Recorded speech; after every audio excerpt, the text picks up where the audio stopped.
2026 টি-20 বিশ্বকাপ কেবল 4 ছক্কার ধামাকা নয়, বরং মাঠের বাইরের স্নায়ুযুদ্ধের জন্য ইতিহাসে স্মরণীয় হয়ে থাকবে। একদিকে ভারতের মাটিতে খেলতে বাংলাদেশের অনড় অস্বীকৃতি, অন্যদিকে পাকিস্তানের বয়কট হুমকি।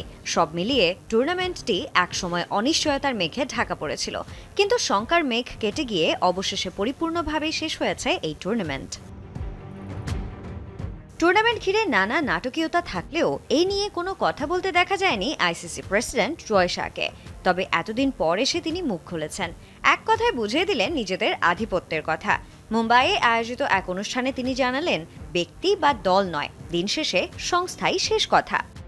এই আইসিসি বিশ্বকাপ ছিল খুবই গুরুত্বপূর্ণ, কারণ টুর্নামেন্ট শুরুর আগে বিশ্বকাপে কোন কোন দল অংশগ্রহণ করবে আর কিভাবে বিশ্বকাপ হবে তা নিয়ে অনেক আলোচনা হয়েছিল।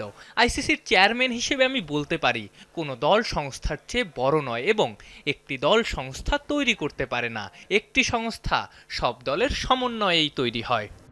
জয়সার মতে মাঠের বাইরের বিতর্ক দর্শকদের আগ্রহ কমাতে পারেনি, বরং আরও বাড়িয়ে দিয়েছে। সে কারণে সবাইকে ধন্যবাদ জানিয়ে কৃতজ্ঞতা প্রকাশ করেছেন এই আইসিসি প্রেসিডেন্ট। এই বিশ্বকাপ দর্শক শ্রোতার সব রেকর্ড ভেঙে দিয়েছে। ইতিহাসে প্রথমবার আমরা ৭২ লক্ষ দর্শক পেয়েছি। সামগ্রিক দর্শক সংখ্যার দিক থেকে সব রেকর্ড ভেঙে গিয়েছে।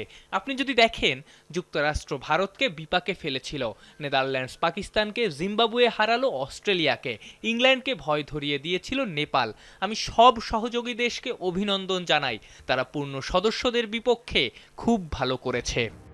বিশ্বজয় করে ফেরা ভারতীয় দলকে অভিনন্দন জানানোর পাশাপাশি সতর্ক করে দিতেও ভোলেননি জয় শাহ। অধিনায়ক সূর্যকুমার যাদব ও কোচ গৌতম গম্ভীরের উদ্দেশ্যে তিনি বলেন, শীর্ষ থেকে নিচে নামতে লাগে কয়েক মাস, কিন্তু নিচ থেকে শীর্ষে উঠতে লাগে বহু বছর। Sanjana Ivy, Jamuna sports.